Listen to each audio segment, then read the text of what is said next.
149, not 150, because Vince doesn't know how to do math very well.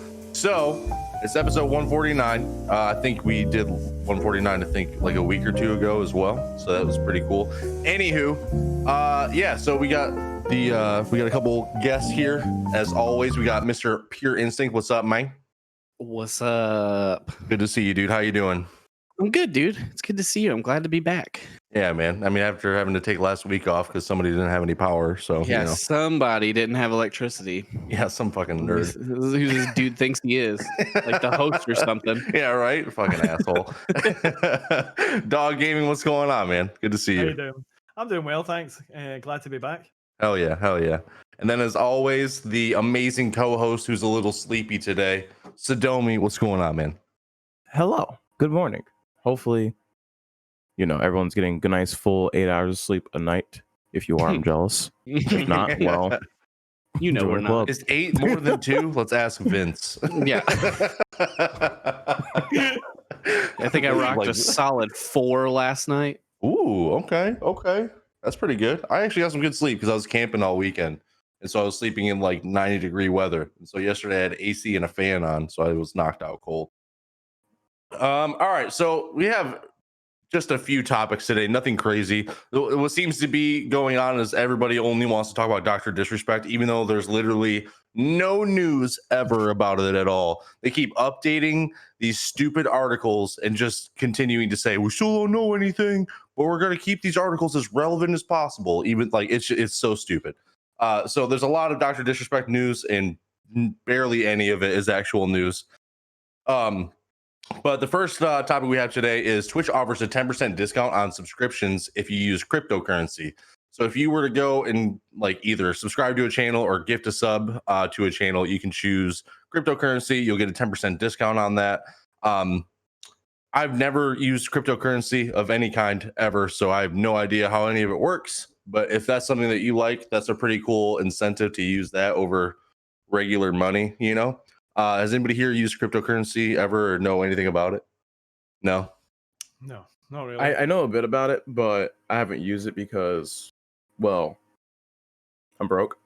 Yeah, that's what I was going to say. Like, I know a little bit about it, but the problem is I don't have any real money to get the fake money with. Yeah, the only thing about crypto is that it's essentially it is still the way it was back when I was doing more research on it. It's unregulated, so I can understand Amazon or Twitch wanting to be like, hey, you should use crypto. Yeah, it's also very volatile, though, isn't it? Yeah, because you used to be able to use crypto on Twitch for subs, but they took it off. I think one of the things that they're doing, because they're offering a discount, it's probably it's one of these things because of the way it is and it's volatile. It's probably worth them trying to get it in at the moment, and then get rid of it when it's more expensive, Right. So there's a possibility that's why they're doing it just now, as in we can give you this discount because we want that, and exactly as Sadomi said, unregulated funds are, well, you can do what you like with unregulated funds, can't you? So, with a little smirk. Yeah. Wait, yeah, Bitcoin isn't taxed. I just realized that. Is it? Yeah, well, there's not, as far as I know, there's no tax. Yeah. I mean, if there's only one way to find out. If you sell it, it would be. If you sell it for real money, I'm sure you would get taxed as income.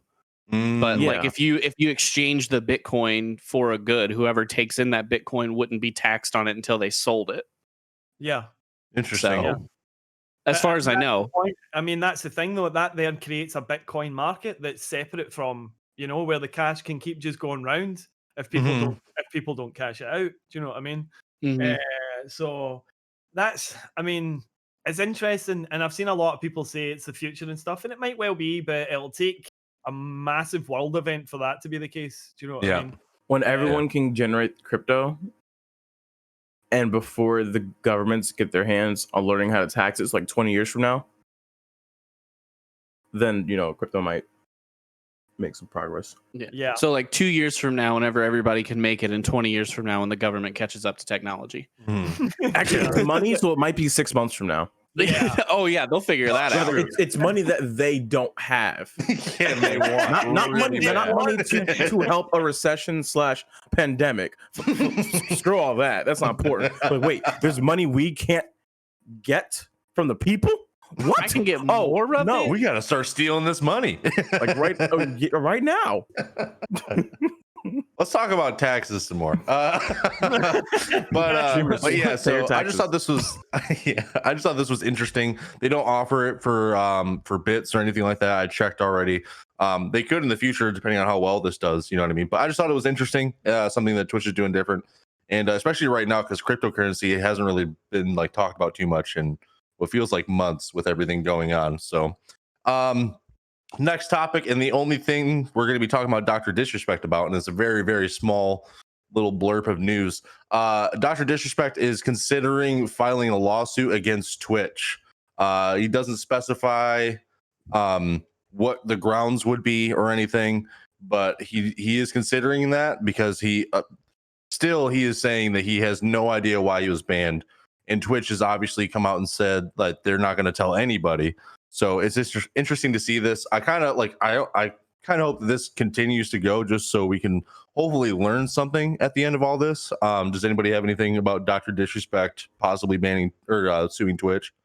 So,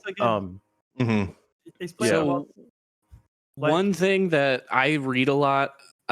So I don't know why I love this, but I read a lot of like the legal advice subreddit because it's always interesting to me, like how that stuff works and how people get involved with things. And one thing that I've learned is anyone can sue anyone for anything. Does not mean you have a case. It does not mean you will win, but you can absolutely sue anyone for anything. So, I mean, even if he knows why he was banned and knows he doesn't have a case, him saying he's going to sue Twitch, he could do it. And then it would just be headlines on headlines on headlines and keeping people talking about him. And whatever he does, he's still the topic of conversation, even though nothing has happened for over a month. Right. So even just talking about is helping for sure. Here's my take on Dr. D. Whatever he did. So Twitch's policy on bans is they don't talk about bans. Like they don't say like, hey, we banned this person for this reason. So they don't have that policy. They don't do that. Which means if you're a big figure like Dr. Disrespect, people are like, wait, why did Dr. Disrespect get banned? Oh, other people are getting banned for reasons related to other horrible things. What do you as Dr. Disrespect want to do? Not have people talk about that. True. So what are you going to do? Change the narrative. Yep. This is something that he's been very clever for in his entire career, is flipping the narrative and turning negative events into massive positives for himself. For sure, dude. The comeback stream, the comeback stream that was huge. After he took a break because he cheated, right? Yes, exactly. Yeah. Right. And he takes something where it is such a negative. He's very clever in that regard. And he's playing with words. Listen, he knows why he's banned. Twitch haven't informed him because Twitch don't actually have to inform you why you've been banned.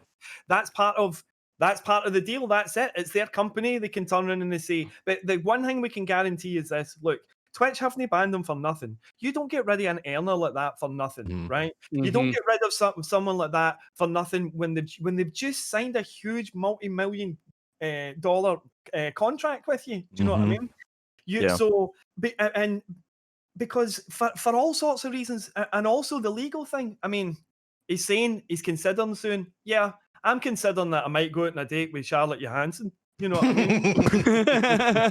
I'm considering suing Velokk TV for reasons I don't want to go into details about. I can't tell him why. I've been considering doing that for a very long time, and I've also been considering, I've been considering doing other things too. I've been considering a lot of things. In fact, I'm going to keep considering everything because considering anything is not illegal. Considering something doesn't mean anything. And also, Twitch, Dr. Disrespect knows why he was banned. He knows why. Everyone on his team knows why. Other people in the industry know why. But the reason why they haven't expressed why is because there's a money play happening somewhere. And there's one thing I learned. If there is money plays happening, lips are sealed. These livelihoods are at stake for some people. They found like, oh, Dr. Disrespect got banned for blank. You're the person that said, hey, he got banned for blank. Dr. D's going to come at you with the whole LDL, the long shaft of the law. There you go. And be like, all right, lawsuit. I want your house, your wife, your firstborn, and your grandkids. I don't know why that caught me off guard, dude. Yeah, I mean, it definitely seems like there's, just a bunch of like random stuff going on just to like change the narrative, like you guys were saying. I don't know. I'm still kind of under the impression that he might not actually know, but he probably does. If you look at his stream, the last 8 minutes of it, this man was like, yep. Oh,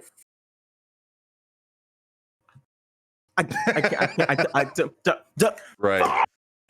It was interesting. Yeah, like he sat there silent for what, 2 minutes or something, while the Roblox video played in the background. Like he's seen there and then why, right, that he was permabanned, and he knew why.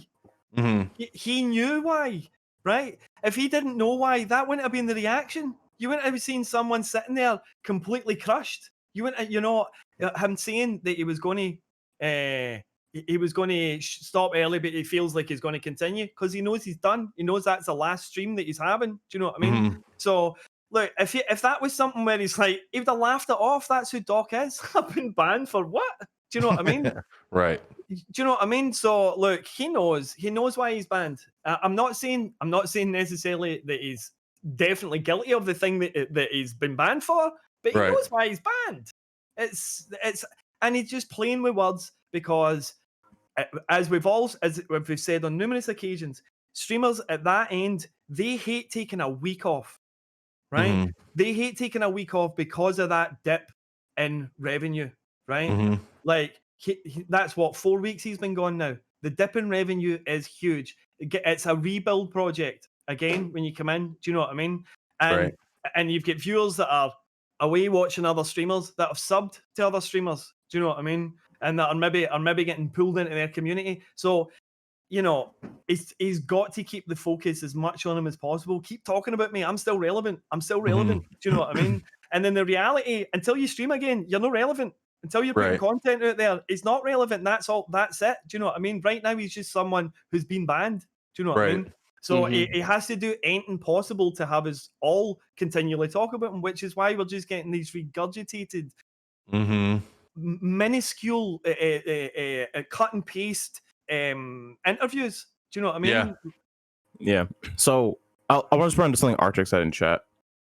Arctic said he's come and said that he was saying that about the world, though. Listen, in case it's not obvious, Dr. Disrespect broke the law, broke a contract or something.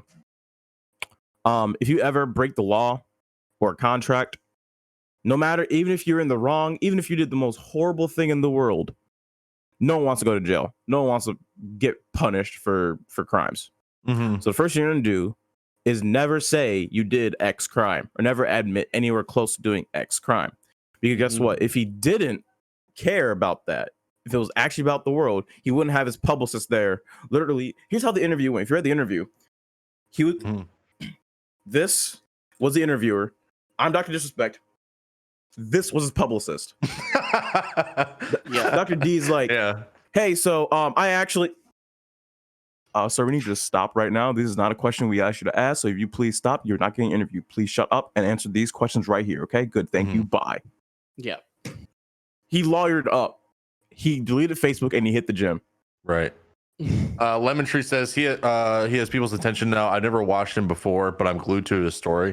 So that's just proof right there that it's working. It really is working. I think a lot more people care about the issues around Dr. Disrespect than they actually care about his content. Because like I respect him as a content creator. I think he does great things.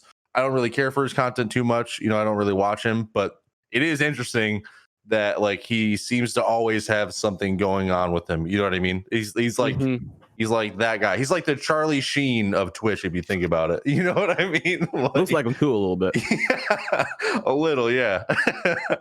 But yeah, that's just proof that it's working. You know what I mean? And I think wherever he ends up being, wherever his comeback is going to be, whether it's a new platform or YouTube or whatever, I think it's going to be huge for him, and I think that's really exciting. Regardless of everything else, I think it's going to be cool to see the comeback. So Artix, you're saying that he didn't lawyer up. He doesn't have to. That's why you have company representation by people from CAA, because so you don't have to do that. They have in-house lawyers. That's part of signing on to a company that size. You're signing on for representation on every single front, including legal. So you don't have to lawyer up because you have people there that are already in your working for you. Do you know what I mean? Their money's invested, so they're going to do whatever they can to protect you. Do you know what I mean? That's who these people, when you're seeing the publicists and stuff, he's getting his what he should be saying from the legal department. Do you know what I mean? That's handed to him. Like, you can't be saying this, or this. We need you to say that. We need you to push this. So, like, I get what you're saying, and I understand people as well wanting to defend Dr. Disrespect because we don't know. Do you know what I mean? We don't know what's happened. But at the same time, you've got to look and see how he is playing the game at the moment. He is playing the game, and you know, he is doing everything to make himself look as if he's just really cool and calm about it when he's not. Right. So I'll say this one last thing about it. When you have money like that, you play by a different set of rules. Yes. The law is very. There's a reason why people pay lawyers a lot of money. Right. There's a reason why if you have a really good lawyer, you will get away with a lot more stuff. You'll get a lot less of your punishments than some of the public defender. There's a reason why whenever you see stuff like this happens, you have between 5 and like 50 people playing one specific part to create one story, to create one sitcom, one outcome. And why the internet hasn't found out yet. Think about that. Yep. The whole internet, and people who are, they know not to say anything. Right. Think about that. And there's no money coming their way. There's no, like, and when you think about it, right, the reality is anybody that wants to could put out a video and hit insane numbers. You know what I mean? Here it is. Here's why he's been banned, right? You put that on YouTube, the hits you're getting on that. Do you know what I mean? So the fact of the matter is, the people that are finding out, they don't even want to do that. They know, and they're like, nah, no cashing in. Do you know what I mean? So that these are all indicators of a wider thing. Does it tell us exactly what's happened? Absolutely not. But does it fill in a bit of a bit of the picture? Does it, you know what I mean? Does it give us some of the jigsaw pieces? It absolutely does. Anybody else got anything on this topic? Not really. Yeah, I mean, I feel like nothing's happened. Yeah, exactly. Like I feel like they just keep going. Nothing happened. Right. It's all speculation at this point, and there's really not too much that we can really talk about. You know what I mean? That's why, like, I don't know, man. There's just literally no news at all aside from he might file a lawsuit. You know what I mean? And I don't know. I think in the end, it's all gonna just go back to him with a crazy comeback stream on whatever platform.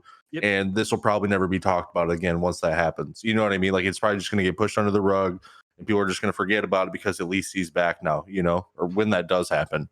Yeah, I don't know. There's always like a little bit of discussion you can have with the Dr. Disrespect thing because there's just so many different theories and rumors going around. And nobody really knows. So the next topic we have is Logic's first stream as a Twitch partner. So Logic released his last album. What was that? Saturday? I can't remember. Which, by the way, is an incredible album. As a huge fan of Logic, I love that album a lot. But his stream averaged around 81,000 viewers, peaked around 100K, and he got 11,000 subscribers, which is fucking crazy for one stream. You know what I mean? Like, obviously, he has a huge community following behind him because he's a very popular artist. But I just thought that this was insane, and I think this could lead to more musicians signing with Twitch exclusively. What do you guys think about this? Start with Congrats to Logic. Sadomi. Right? First off, hope you enjoy your time on Twitch. Yeah, I mean, like I said, Twitch it's still a new thing for a lot of people. Like it's been around for 8 years. For us, it's been like Twitch been here forever. It's been here for like at least a quarter of our lives for some of us. But other people are still coming in, and with Logic coming over, I think a lot of people who weren't as endemic to Twitch maybe like, oh, sweet, let me go check this out real quick. And I mean, if he wants to quit music to be a full-time Twitch streamer, I'm not sure which industry is more toxic. I don't know, but probably whichever one he doesn't want to be a part of is probably gonna be more toxic for him. You know what I mean? Like, when it comes down to it, if he's happy with video gaming instead of making music, you'll probably find happiness there. Hey, yeah, like I said, and that's pretty much all I really got to say deeply about Logic personally doing it. For the macro, him bringing on, he has possibility to create more exposure for Twitch as a mainstream brand too. So this is just good all around for the platform, the brand, for Twitch. But the biggest worry I have is all the new people coming in, and even this is a long-term problem too, dealing with the kind of community Twitch is on the forefront. I'll get into that with like Sodapoppin and all the kind of like some of the bigger areas with that, because as you know, the small streamer Twitch is different than, you know, chat Twitch, machine gun chat Twitch.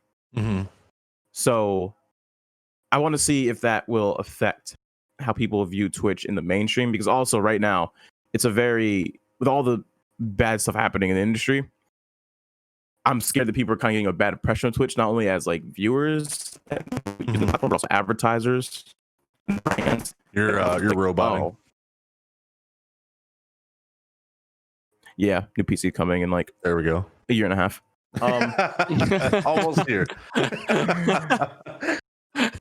Yeah. So essentially, I forgot where I probably roboted out at, but as long as people don't look at Twitch as like, oh, this place is a really toxic atmosphere, then I think we should be fine in the future. Right. I agree. MPI, you got anything on this one? I mean, so I have no idea who Logic is. I don't think it's a surprise that I don't really know who a lot of like hip hop artists are and stuff, just because it's not my music that I listen to, so I don't follow it. But obviously he has a big following already, and like Sadomi said, that brings people to Twitch. Even if I don't like his music or his content, that brings people here who never would have been here. Same thing whenever, you know, Ninja was playing Fortnite with a bunch of celebrities. I didn't like most of them, but they brought people to the platform, which can be good.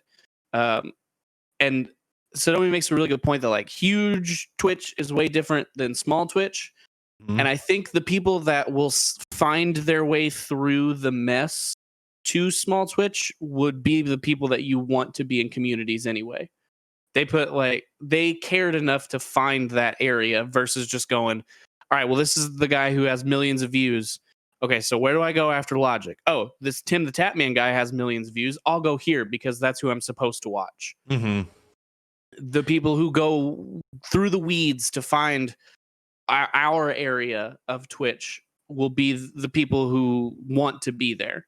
Right. I don't think like all of us will see like an influx of people that were like, yo, I came here from Logic and I'm toxic. Ha ha ha. You know what I mean? Because they're going to be like, no, I'm going to the next big person. I'm going to the next big person after that, because that's all they see is the big people. Right. And honestly, the only complaint that I had the whole time, I don't want a notification that he went live. I don't follow that dude. Follow him, yeah. I don't know who he is. Twitch. I don't want a notification that he went live because I don't give a shit. I get it. You paid for him, but you're not pushing my notification to people that I don't know. Don't push those to me. Right. Yeah. Yeah. Again, I mean, this goes back to my point of like, if you have clout and influence and money, you play by different rules. So you get that. Of course, Twitch isn't going to send an ad notification out to everybody to me. Of course not. Hell no. Yep. The Logic, hey, you might have heard Logic song before. Like once in a while, he might have passed you and thought, who knows? Here you go. We'll trigger the brain cells. See if dopamine hits and see if you click my links. Click the links. Right. If I wouldn't have been camping, I definitely would have been watching that stream 100%. like because that would have made me personally excited. But that's also different because I'm a fan. DoggGaming, you got anything on this one? Yeah, it's good to see him on. I remember him doing stream. I think it was Call of Duty a couple of months ago. Okay. And he did fantastic, but it wasn't announced or anything like that, Right. And I know this one hit 100,000, which is fantastic, but it was the launch of the album, wasn't it? Yep. So we will see more people in, and like Sadomi says, we've got to just hope that when they're bouncing around those partners, though, the big ones, that there's certain ones they don't go to, or they will think the place is toxic. Right. You know what I mean? But it's another one of these things that is kind of like a no-brainer, Yeah. But like, of course, why not get involved in music? There is obviously a huge crossover between people that like music and people that are on Twitch. You know what I mean? Like, so Makes sense. What'll be interesting to see is where they go with this. If they would look to push to the point where they could be putting on Twitch concerts. Do you know what I mean? Like a specific, arena or something that they have artists go to and that they put Twitch concerts on. That would be interesting. The other thing is as well, if this had been, they'd been pushing at this a wee bit earlier, we might have actually seen more stuff during lockdown from artists on Twitch. I know some bands looked into it and some did stuff in that, but if they'd been pushing this a bit earlier, we might have had a little bit more of that, and also that might be why they're going for it now. But again, to echo what MPI and Sadomi said, it brings new people in, so we can't really, that's good. It's good for the platforms, good for everybody. Yeah, it really is. And like with somebody like Logic too, I mean, I know like MPI doesn't know anything about it, but he just seems like a very genuine, like happy dude. He's a super positive guy from like what people see from him on the internet and everything else. So it's cool that, they did work out this deal with him, because you got to assume that with somebody who acts like that and who's a genuine person, their following is probably going to be relatively the same. Obviously, there's going to be some outliers that are more toxic and everything, but it could really just bring in a lot of super positive, genuine people to the platform to just, go watch other content creators, which I think is amazing. And apparently he had a great time on the stream. Apparently he was loving it. He was just super excited and just happy to be interacting with his fans in a much more positive way, which is what he said is like the main reason why he's wanted to work with Twitch. But yeah, I think it's cool, and I'm excited to see how he does. I think it's, it's interesting to see them handing Twitch partnerships to people when they plan on playing video games on the platform and they haven't really done it too much in the past. You know what I mean? But at the end of the day, it was a good move for both parties, and it's going to be cool to see where things go. Let's see. Twitch launches sports categories, the next one. So now there's an option on Twitch for categories under sports, where, I mean, that's going to be like where the UFC is, any sort of like soccer. I don't know what other sports are already like working with Twitch. I think MLB might be one. I can't remember. The Women's Hockey League. Women's Hockey League. There you go. Okay. And rugby. Yeah. So I think it's pretty cool. It'll be cool if they can, work out more deals, especially for me. Like, I'm a huge NFL fan and UFC fan. If they can continue to, promote these kind of things and get these things kind of on Twitch more, it's just cool to see them kind of spreading, what they're trying to do on Twitch more than just video games, or even just chatting, or even just, anything relying on a sole individual streamer. I think this is going to be cool. Did you guys have anything on this one? We'll start with Dogg here. This was something that we all kind of predicted coming, didn't we? Back last year when the NFL stuff first started coming on. That was clearly the test period to see how successful it could be. And again, it makes a lot of sense. Obviously the interesting one with the NFL was that it was going to help try to bring younger viewers in, but I don't know the stats for some of the, I'll be honest, the American sports and stuff. What's interesting to me is the football thing, soccer, as y'all call it. For a long time, that has been sewn up by one or two major companies in Europe, all of European football and stuff, especially the English Premier League. And it's been interesting to me to see Amazon have been putting more especially English Premier League football on, and I wonder how far they're going to go for it, because if with Amazon behind them, they could really go and for exclusive rights if they wanted to. Do you know what I mean? For a certain amount of games, which would be huge. I mean, that would be so huge. So I'm very intrigued about that. But this was always going to be something that was on the cards. And again, it's good. Like, as we go forward, entertainment that we watch, it's content that we watch is changing. It has been changing for a long time. We are moving steadily away from the idea of terrestrial cable TV, that kind of stuff. Do you know what I mean? On-demand content is really taking over, and these kind of platforms, Twitch, YouTube as well, they should be capitalizing on the fact that there isn't an audience for football, as much an audience for football stuff on the television. You know what I mean? Like it is on paid services, and if they get involved, it's a huge market, it's huge revenue, massive revenue. So it'll be interesting to see. We might actually see some sort of sports pass, where that'd be cool. Where you're maybe getting, like the full pass, or you're specifically into hockey, or you're specifically into NFL, and you get access for those games in the same way as you would with your cable, with that kind of thing. Do you know what I mean? So again, it's another indicator that Twitch is moving and getting bigger, moving into different fields and getting bigger. Again, it's good for us. Yeah, it really is. I hope that things continue to show up on Twitch more often, because I usually cycle through YouTube TV or what are the other ones? There's Sling and stuff like that, and they don't all come with every sports channel. So if I want to watch a football game, sometimes I just can't watch it on Sling or YouTube TV because it's on a different platform, which is stupid. And so if they can get all the games in the future all to be on Twitch, that would just help out everybody's user experience everywhere. MPI, you got anything on this one? I mean, I kind of like you guys said, it makes a lot of sense, and I agree with you. If they can get everything there in one place, it'll be huge. The only thing that is going to be hard with it is right now. So if you want every NFL game and you want out of market games, so you don't care about your local team. Let's say you moved across the country and you want to see your hometown team. To do that, you either have to find an alternate way to watch the games, or you have to pay for the NFL Sunday ticket, which is $400 for a season. Right. I'm not paying $400 for a season of football. It's not happening.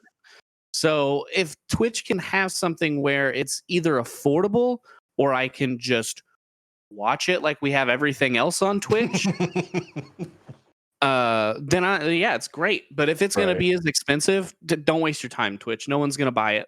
Yep. They'll just continue to get the regular Sunday ticket, or they'll find their alternative methods to watch the games. Yep. You'll just have to subscribe to every channel ever. They'll do subscriber only streams where that's how you have to watch football or whatever. Honestly, if I could sub to my football team for $5 for the season, $5 a month for the season, 100%. way worth it. Yeah. That's way cheaper than $400. I'm sorry, that is outrageous. Just because I don't live somewhere means I have to pay $400 to watch that team play? Shut up, NFL. You're a multi-billion-dollar corporation. Get out of here. Dr. Goodell's just such a nice guy. Oh, God, I hate that guy. Don't worry, he hates me too. Anyway. He hates all of us. Let's be real. The only thing that dude cares about is a little bit of money. That dude's an asshole. Yeah. But yeah, so one thing I love and I wish would happen was that'd be beautiful. Consumer wise, that would be so awesome. If you could just sub to your one team, let's say every major sports team had a Twitch channel where you could just subscribe. Screw it. Tier 3 sub or $50 for full access. You get every match, every game, whatever. Who knows? That'd be beautiful. I'd love that. Dude, why it's not going to happen? TV deals. Yeah. The amount of money, more $50 a month. Right. Yeah. Plus the advertisers, sponsors, all of that. Oh, I mean, it could really rack up though. I mean, if you force the people to maybe like a tier 2 sub or whatever every month, you know what I mean? Like, if like a large part of your fan base decides to do that, that could really like get you some money. You know what I mean? And then Twitch will probably also pay something to them as well for the exclusivity. Yeah, Twitch wouldn't take any of this up money. They wouldn't take any of it. They wouldn't be able to. And then also the problem too is who gets the advertisers' rights at that point? Yeah. Is it Twitch or is it the team itself? And then at that point, if Twitch gets it, why not host on your own website instead? Because then this way Twitch is out of it completely. You'll need to have Twitch and you just rebroadcast it, whatever, like free stuff on the Twitch channel or on YouTube channel, then redirect people to your own website. Because there's as much as I would love for that to happen, the amount of hands in there, the amount of hands with every touch of the bill would not let that happen. The amount of it would be mad. Like Twitch would need to be bought by Disney, right? And also co-owned by Amazon somehow. I don't know how. Like the amount of money they would do that, and then the return, the ROI on that, I don't think they would actually make enough back.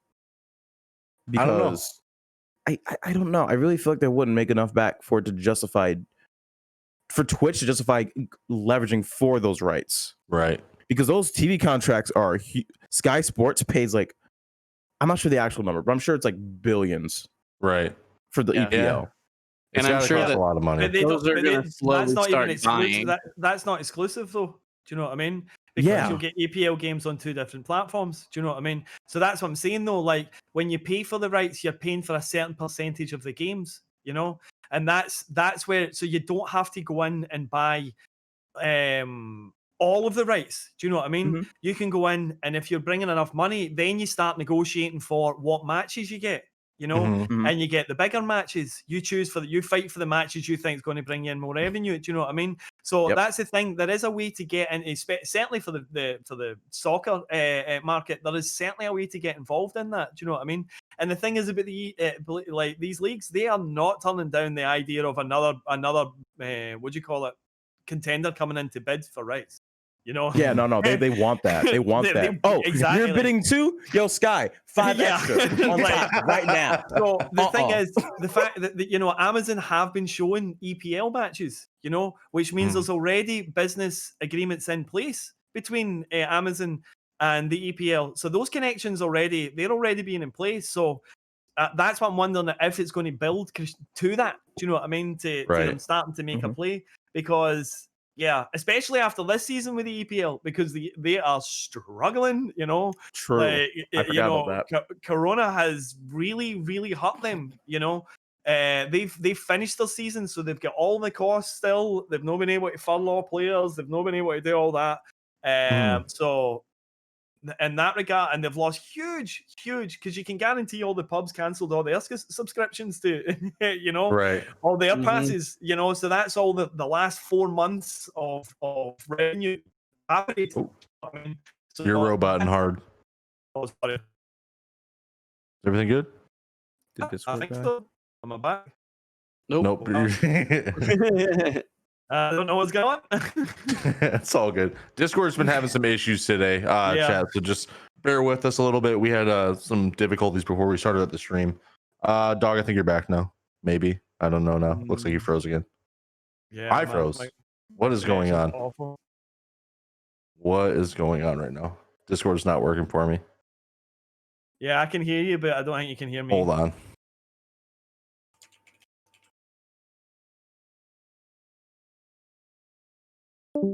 Oh, we lost Sadomi. He's back. Hello? Okay. Seems like it. Are we good? Okay. This is probably going to be a short episode anyway, because we really don't have too much to talk about.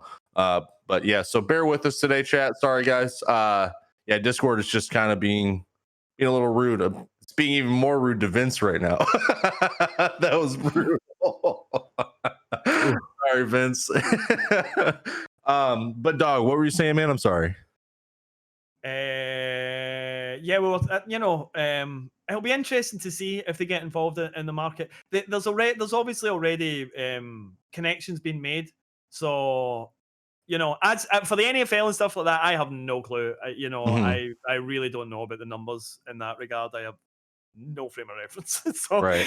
I got you. I know they've gotten a lot more viewers from a younger audience since they started working with like Tim the Tatman and Nick Merckx a little bit. So yeah, I think it could be cool if they keep working on stuff like this, and obviously they will because they just opened up a whole sports category. But yeah, so I think we're good with that one. We got a caller. We got Lumberjack Allen Streams wants to come in and either ask us a question or talk about something. And by the way, everybody who's in here right now, if you guys want to ask us a question, make sure to @ myself and TRUgaming. If you want to call in, let us know, and we can figure that out, and we can get you in on the call so you can ask us some questions, and we can help you out with some stuff. So once Vince is able to get this scene switched, I'll add Lumberjack.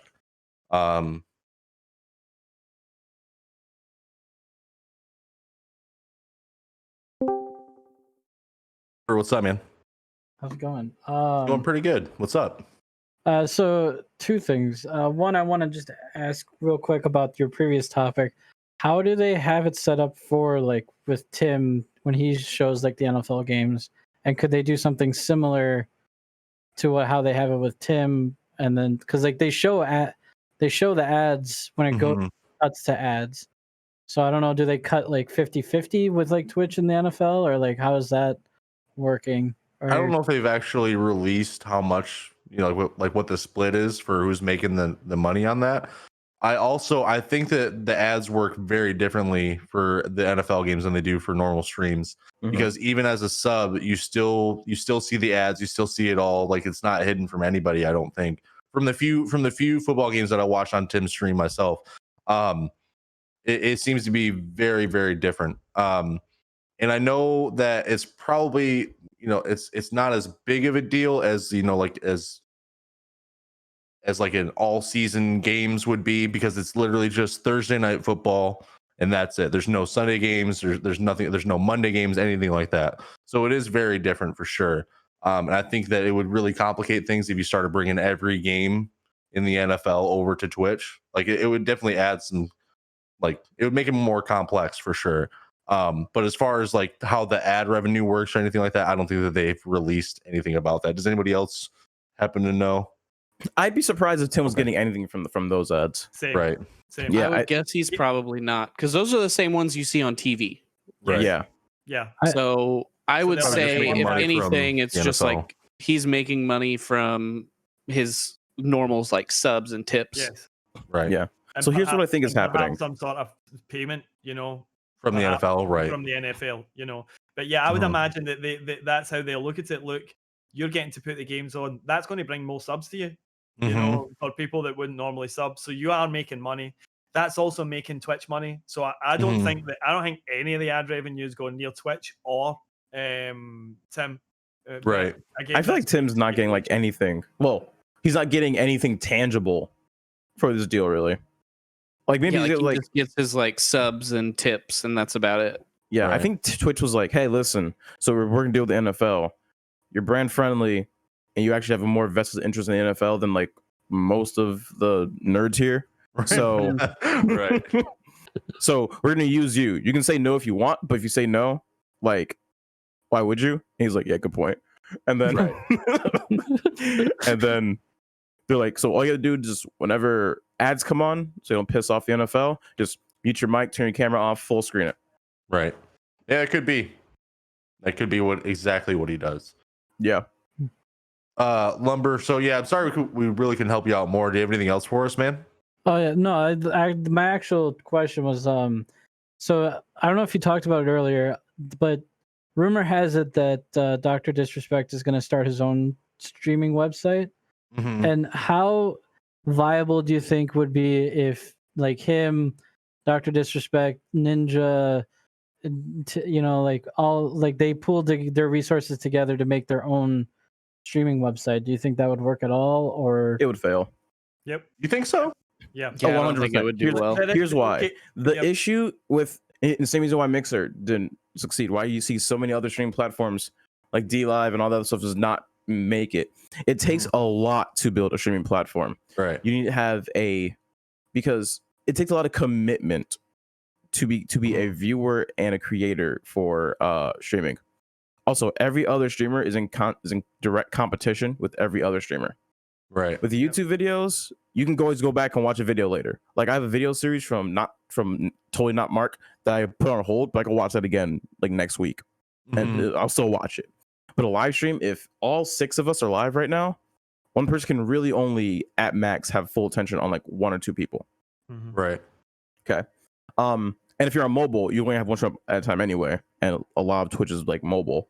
So when creating a streaming platform, it doesn't matter how many people you bring over. Now, if Dr. D had his own website that he personally streamed to, that would be fine. That would work for him.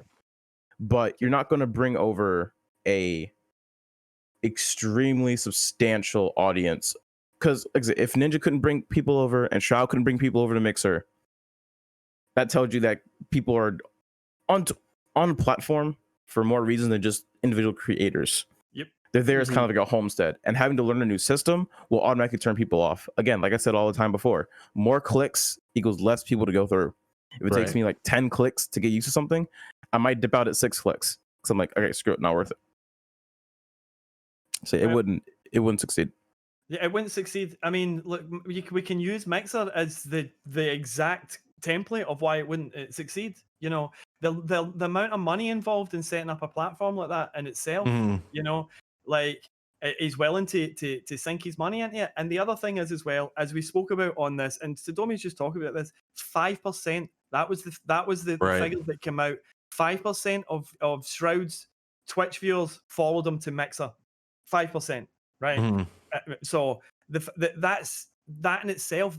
We've just spoke today about the idea that the super huge is a lot smaller than the right. To start a platform, it's not Shroud, Dr. Disrespect, Tim the Tapman you need. It's the mid streamers. It's it's smaller partners, and it's mid-level streamers, affiliates, and stuff like that. That's who you need to attract. You know, there is no point just doing what Mixer did. Mixer brought in at the time the 2 biggest streamers in the world. So if Dr. Disrespect goes and set it up, even if he brings Tim and Shroud and Ninja, right, they're just still the big streamers on their own platform. Who's watching in between? You know, who's you know, like it doesn't. It's just not going to happen. The level of money needed to actually take on just now. There's only one company in the world right now that could feasibly sink the kind of money in to seriously take Twitch on and out with a YouTube, because YouTube is just dragging their heels. They could bury Twitch in a lot of ways if they decided to. But you know, like there's only like one big company out there involved in it and that could afford to set up a platform, and they don't appear to be doing such. Do you know what I mean? So yeah. It's like also, let's take into account how streaming platforms make money. So how does everyone here think streaming platforms make money? Ads. I mean, ads, and then from people, subs, bits. That's why they don't want, you know, you to push your Patreon or go just give me $5 through PayPal instead of a $5 sub, because they don't make any money. Yep.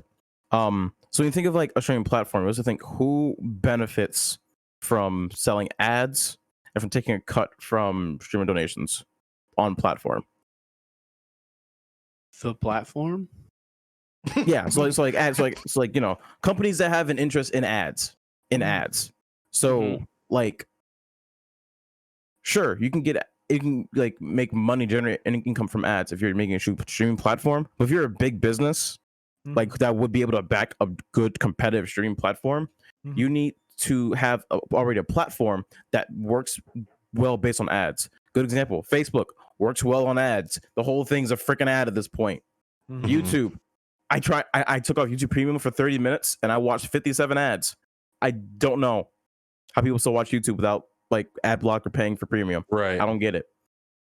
So whenever so when people talk about new streaming platforms, I think about who can benefit, who's like a major player in the world economy, or like just the tech economy, with ads and with making like money through streamers.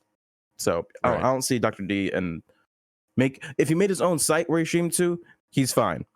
because he gets to keep all the profits 100%, and that's his own vested business. He's his own boss. That's the best thing in the world. Right. Everything else, though, I don't think. No. Right.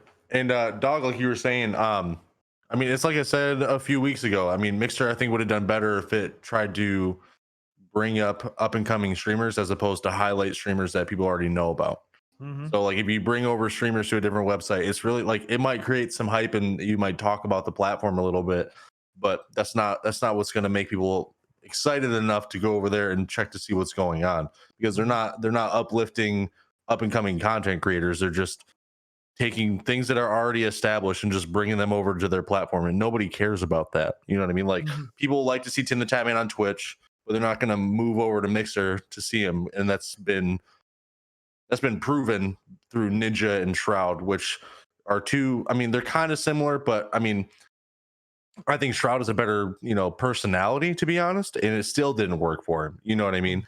So it would really have to be something super different in order for a new platform to really work right now. Yeah. I don't know. You got anything else for us there, Lumber? I guess just one last thing, if that's one last question, if it's all right, just to kind of add to what Domi said.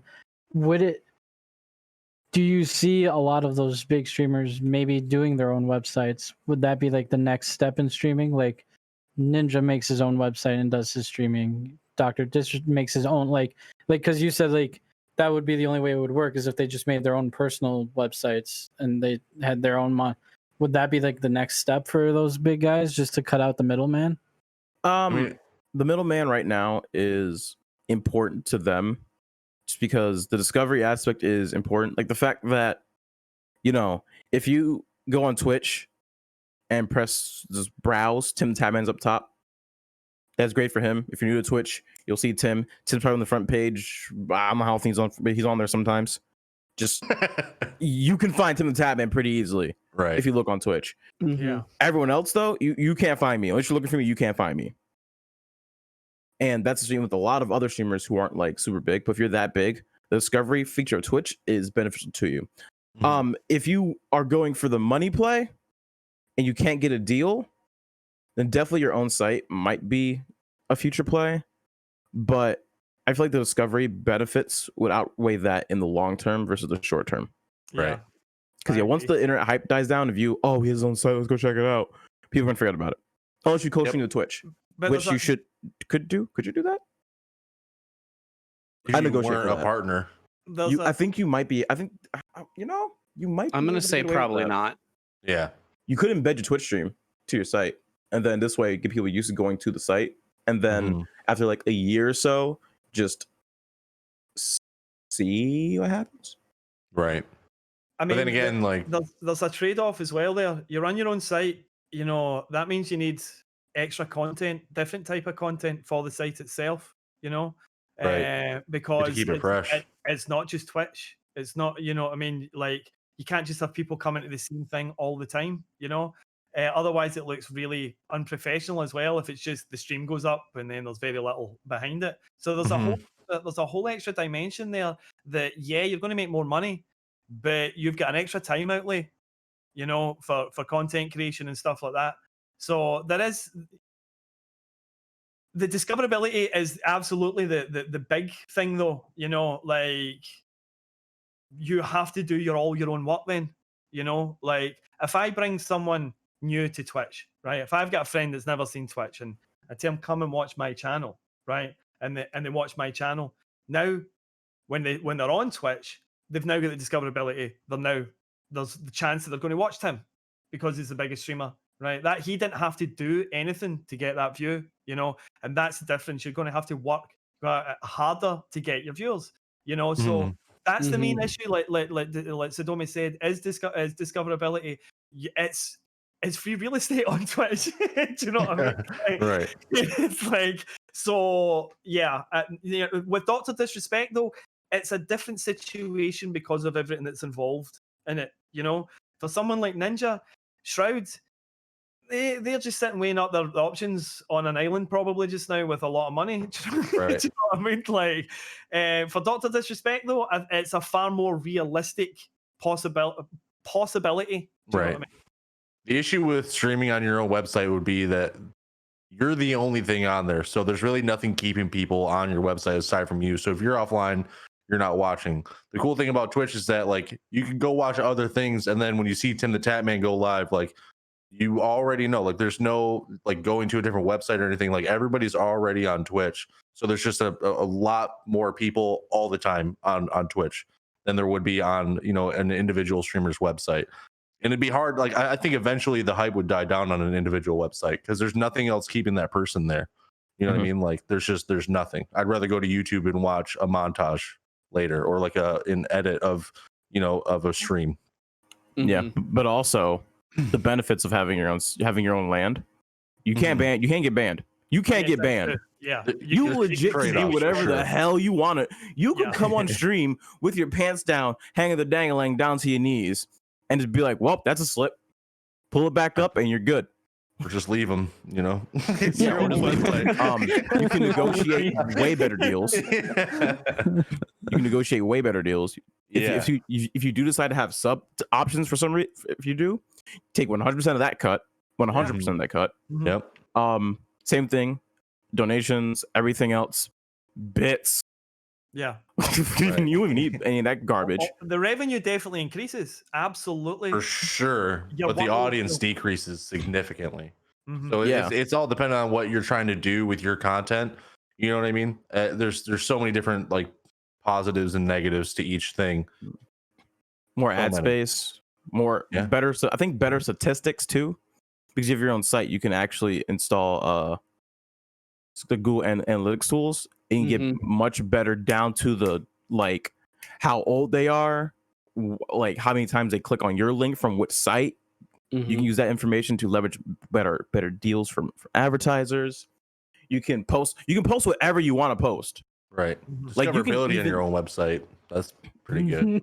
Exactly. Like the control for someone who is confident in what they do and is okay taking a minor pay cut at some point in the line.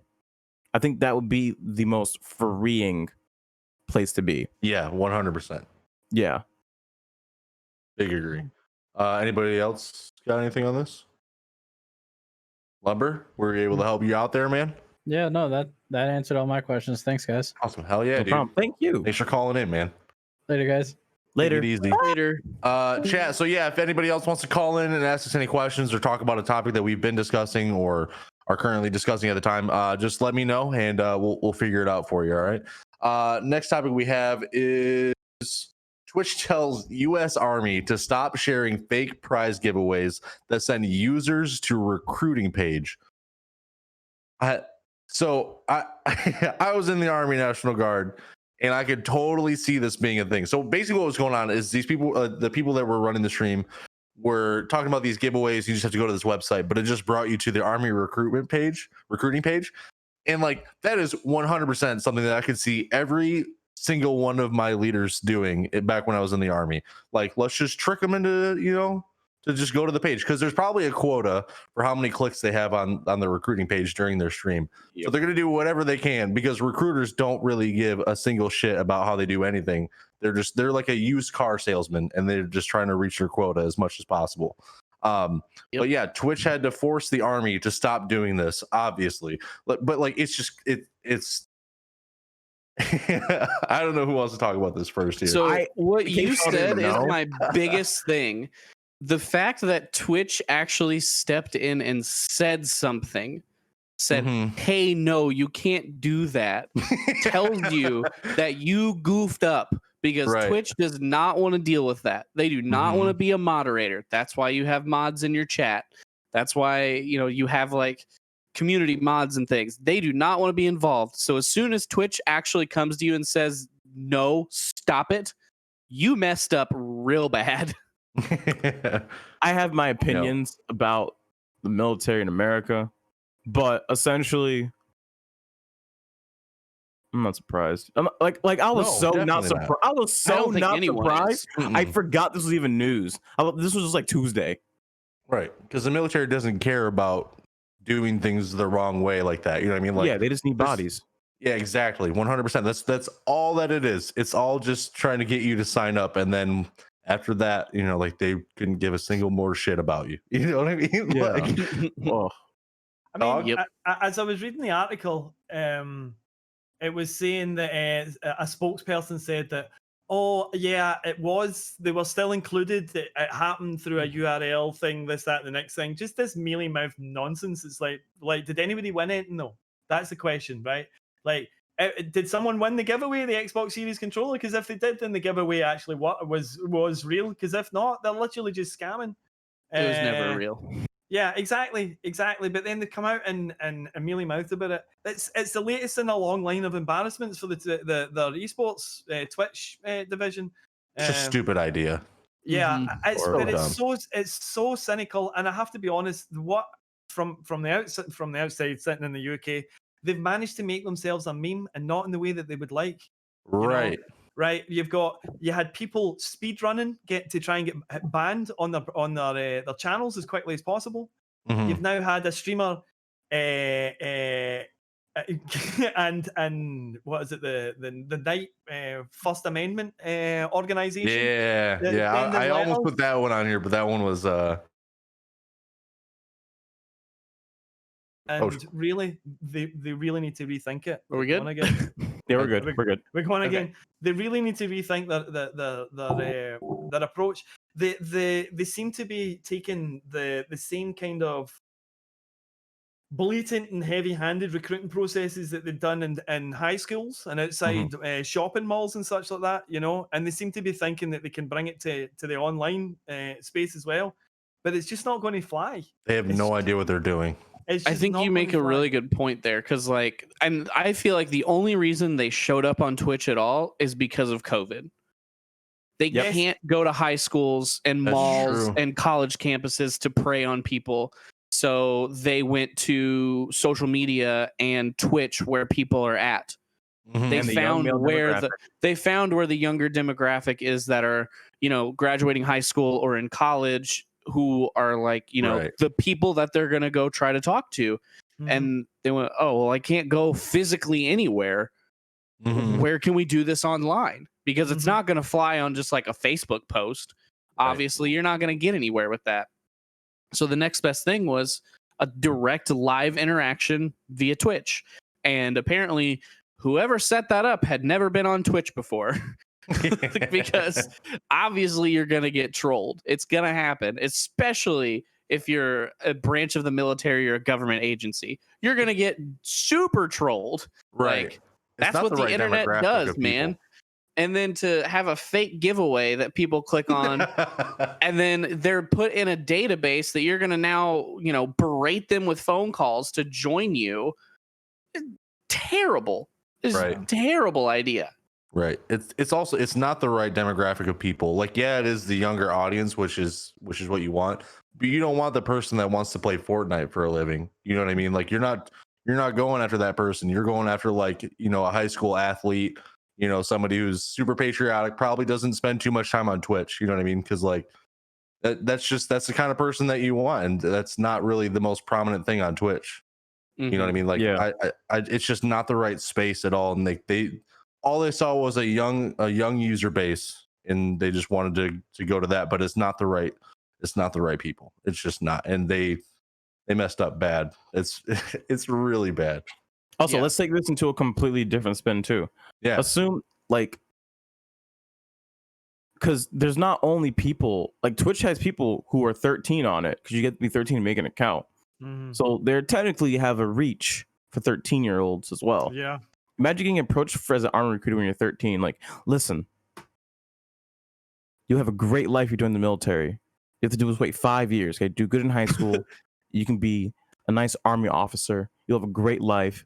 And when you're 13, listen, when I was 14, y'all who were in the live stream know what I did. I'm not saying it out loud, but stuff happened. I don't like that at all. I'm not a fan.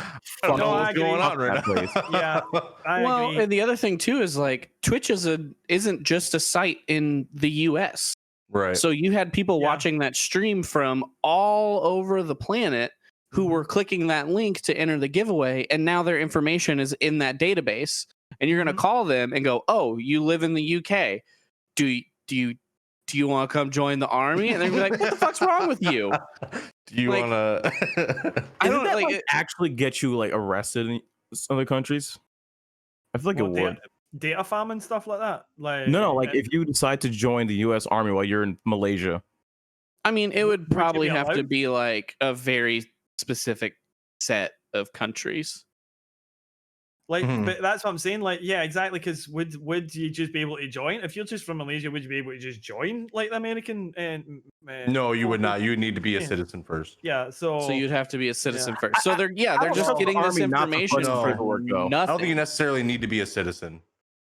I can't remember how that works because I definitely met some people in the army that were not citizens before joining, and I don't remember the process of it at all. But either way, like it's not the right audience of people that the army was going for anyway. Mhm. You know, like international audience, the young crowd that definitely probably doesn't want to join the military. You know what I mean? It's too many negatives there, and they Yeah. totally messed up by doing that fake giveaway thing. Yeah, the fake giveaway thing was really bad. And then like so if you guys didn't see this, the Navy also did a Twitch stream. They did not do any giveaways. They were just like, hey, we're here playing video games, basically. And the same thing that happened in the Army's chat happened there, where they were, people were speed running to get banned as fast as they could by asking like, what's your favorite war crime and stuff like that. So if you don't want to go deep into that, we don't have to, but I feel like they handled it a lot better than the Army's channel did. Because the Army's channel, the streamer was also like, oh, enjoy your ban and like egging people on, where like the Navy dude just ignored it. Like he was egging people on and making it part of the conversation. Like, if you're going to ban people for it, shut your mouth about it. Right. So I feel like just the whole thing was a real bad look. Big agree. Anybody else got anything on this one? Not really. All right. Okay. So the last topic that we have is Sodapoppin, quote unquote, apologizes over recent Twitch ban. I'm going to post this article in here because it does have the apology video. And it's just hysterical, dude. It was just so funny for me to just watch. Like, I don't watch Sodapoppin really. I know that he's a funny, super sarcastic guy, but I don't watch his content. But if you guys haven't seen that apology video, it's definitely the best one I've ever seen because he just gives no shits at all. And it was just hilarious to see. Anybody got anything on this? Why was he banned? He was doing VR chat, I believe, and there was some cartoony nudity, I think, going on. And then wasn't he making like jokes about underage things? I don't remember that. That's what I was seeing. Okay. So I don't know. Look, dude, you got banned on Twitch. You did something wrong. Right. Suck it up and go. My bad. I feel like I don't know. Maybe it's just me, but I feel like the apology video just makes him look like a giant asshole. Oh, for sure. And 100%. I 100% hate this guy now. I didn't even know who he was until this. Now I hate him. And I really wish Twitch would take things like this into consideration when they unban people. Like, watch this video, and clearly he does not care. He does not feel a bit of remorse and go, great, you don't get to come back. Right. Yeah. I don't think that they should have removed his ban because that apology video is actual dog shit. Yeah. It's horrible. I laughed watching it. I don't think he should be back on the platform. You know what I mean? Like, I mean, like, it does poke fun at like apology videos because look, man, apology videos don't mean a damn thing. Let's be honest. No. Yeah. People who make apology videos are doing it so they look like they apologized. Yes. Right. They're And not that's really what was funny sorry. about it. And that is, I agree with that. He's poking fun at that. But maybe, just be like, hey, dude, I did kind of mess up. Just, accept that you messed up. Like, be a grown adult. If he does that video when he's not been banned, right? If he does it as a skit, puts it out, we all laugh at it. That would have been way better. Would have been perfect. We all think it's fantastic. Soda, you've hit the nail on the head. This Edgy humor. Yeah. Then it would have been comedy. You know what I mean? Now you just look like an ass. Yeah, now he looks like an ass. I'll be honest, that I hold him in very low regard. Yeah, he continually uses certain language on his stream that I personally think should see him banned regardless. You know, Yes. Yep. He's definitely said things on stream, and he clearly doesn't give a shit. Yes, and he continues to use specific words that he can get away with that are just that we don't use. None of us here, every single one of us here would be like, "Yo, enough." Absolutely, you know what I mean? And so that's why I don't watch him. And exactly, and this is why I don't watch him. He has no respect for the platform he's on. I'll be honest, and he's shown it in his video. He's literally saying, "You can't do anything. I can literally sit and take the out of you, right? I can fling this apology in your face, like, ha, and you can't do anything about it." That's the respect that he has for the platform, you know. And I know people say, "Oh, but he's a big streamer. He's done a lot, blah blah blah." That doesn't matter. That doesn't give you a free pass.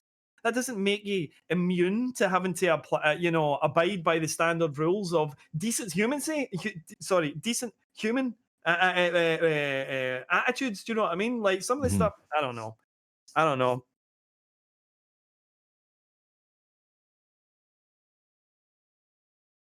The apology was just like a thumb in his nose, you know. Nah. What you going to do?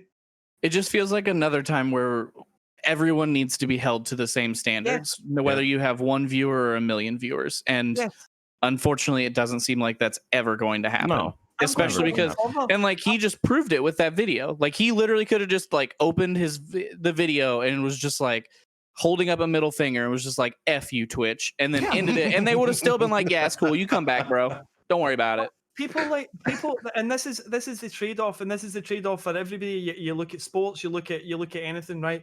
Once you get to that size, right? Because Soda streams to 50, 60, 70,000 people. Do you know what I mean?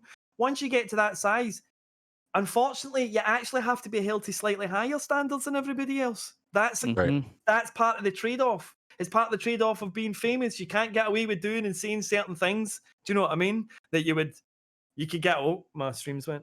That you could get away with, but like, you know, because there's some more eyes on you. Sodapoppin is a huge streamer, and his behavior is propagating the kind of behavior that we don't want to see on Twitch. His behavior propagates toxicity in his viewers. His viewers look at that and they think, "Look, I can do that. I can behave like that." That's the point. You know, it's beyond that. It's like, hold on a minute, mate. You have this huge platform, right? You get all these perks and you've worked hard. You absolutely do. You've worked hard. But if you take them and put them in any other industry, do you know what I mean?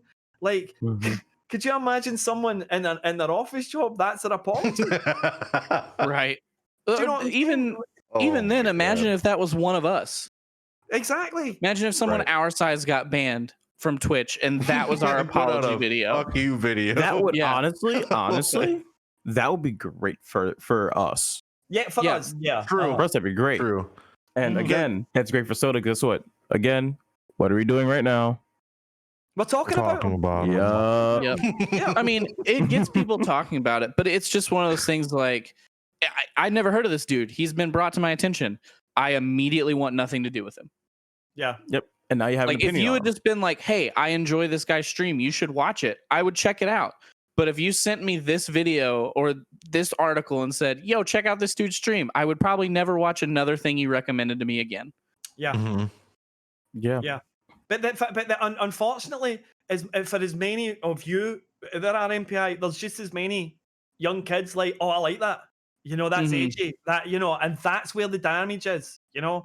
And unfortunately, that's the point. When you have a large audience, you begin to have a responsibility.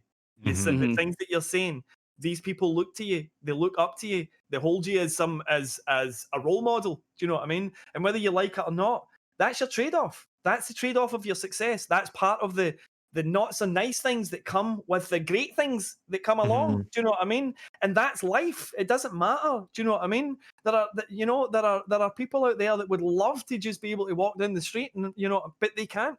And that's the trade-off they get for their superstardom. Do you know what I mean? And honestly, when it comes to people like that, this is where Twitch need to take a stand. You know, I guarantee you will see a spate of these kind of videos. We will see a spate of these, you know, people getting banned and doing a Sodapoppin. You know, it'll happen because that's how Twitch works. That's how the streamer world works. You know, it's monkey see, monkey do for a lot of it. And we'll go through a phase of this thumb in your nose at Twitch thing until the next thing comes along. And that's I feel like we'll have that, and the one small streamer that does it will end up on like live stream fails or something, and everyone is just gonna dog on them the whole time. Yep. They're just gonna dunk on that streamer and be like, "You're so stupid. It's not funny. Take your ban and blah, and, accept that you got banned." Well, Sodapoppin did it. Yeah, well, you're stupid, and then everyone's just gonna make fun of that person, and that person will quit streaming because of that kind of stuff. Yeah. Yeah. So, like, y'all know what I'm about to say. Whenever anything happens, like the way live stream works, the way online fame works, the way all this garbage works, is if you have an opinion about somebody, it is every creator wants you to have an opinion about them, even if it's really good, really bad. Having an opinion, because a creator that no one is talking about and no one knows about is a dead creator. Do I think Sodapoppin is a great face for the platform? My turd is a better face for the platform. I could take a dump on this white bed and leave it sitting there. You're roboting. Robot Domi is better content. It is. But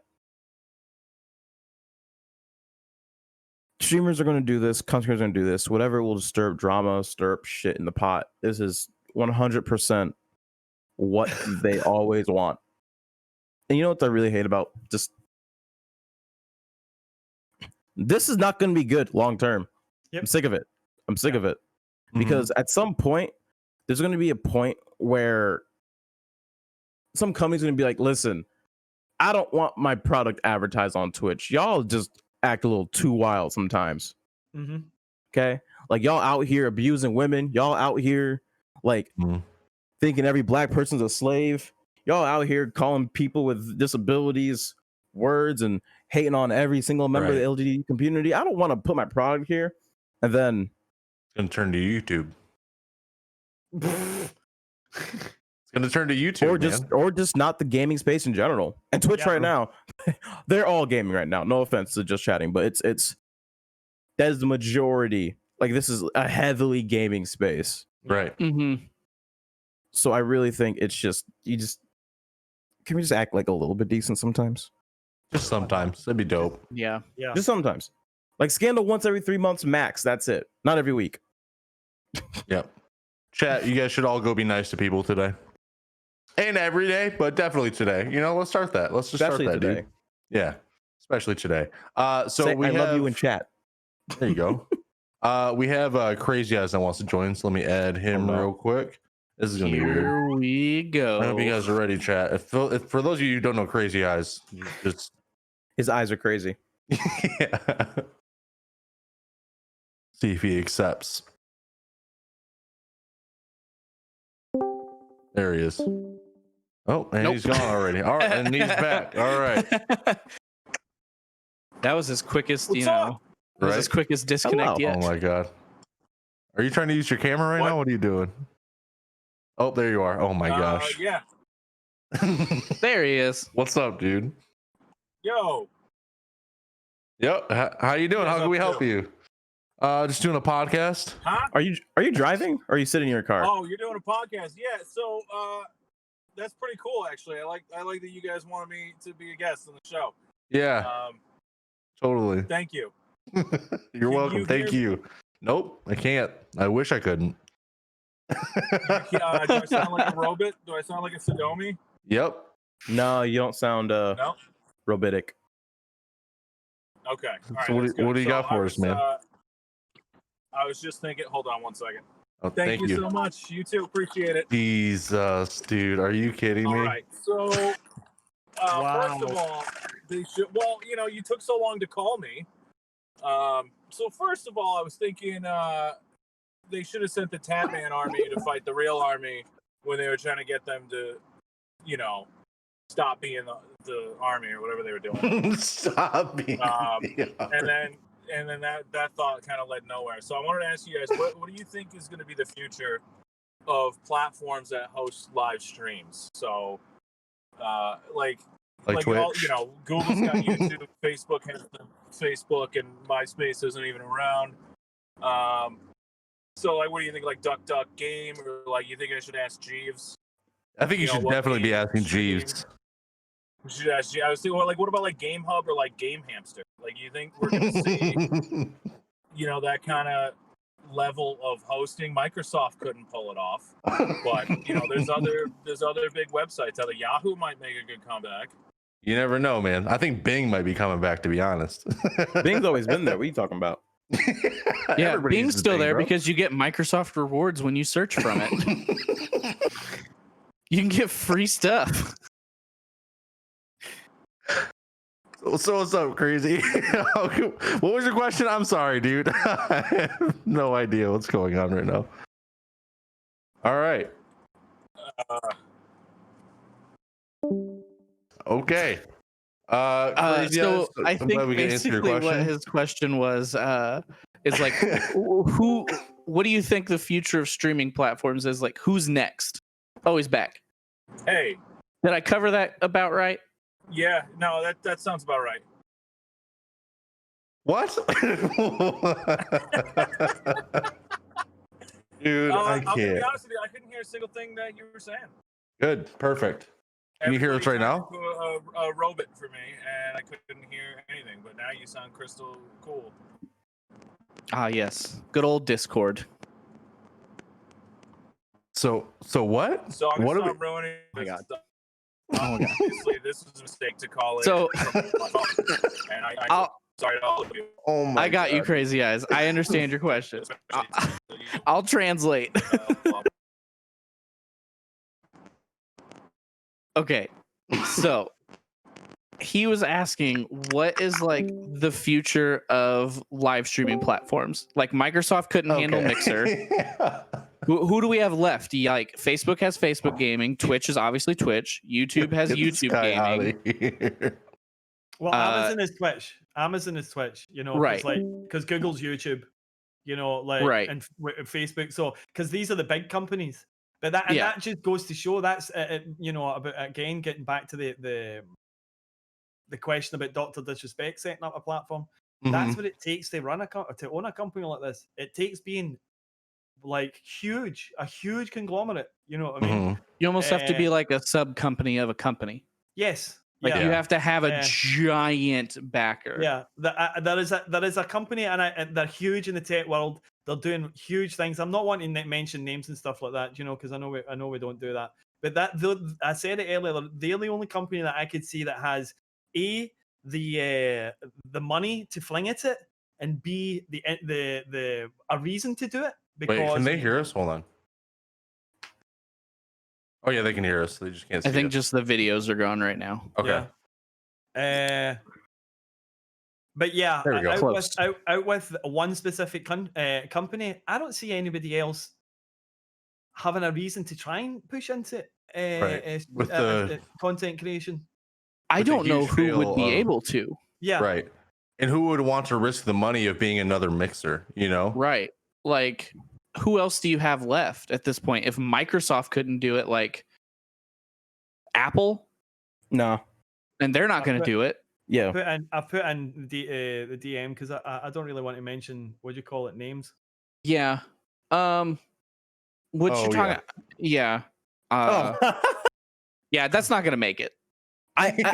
So here's my thought about that. If we want to go into it, because I have a very tinfoil hat theory that I'm actually really fun to share. I mean, it answers the question. Yeah. All right. Also, so I need to know what crazy idea you have. Okay, so I'm Trovo, really right? We all know Trovo. Okay. So Trovo is owned by, China, aka Tencent.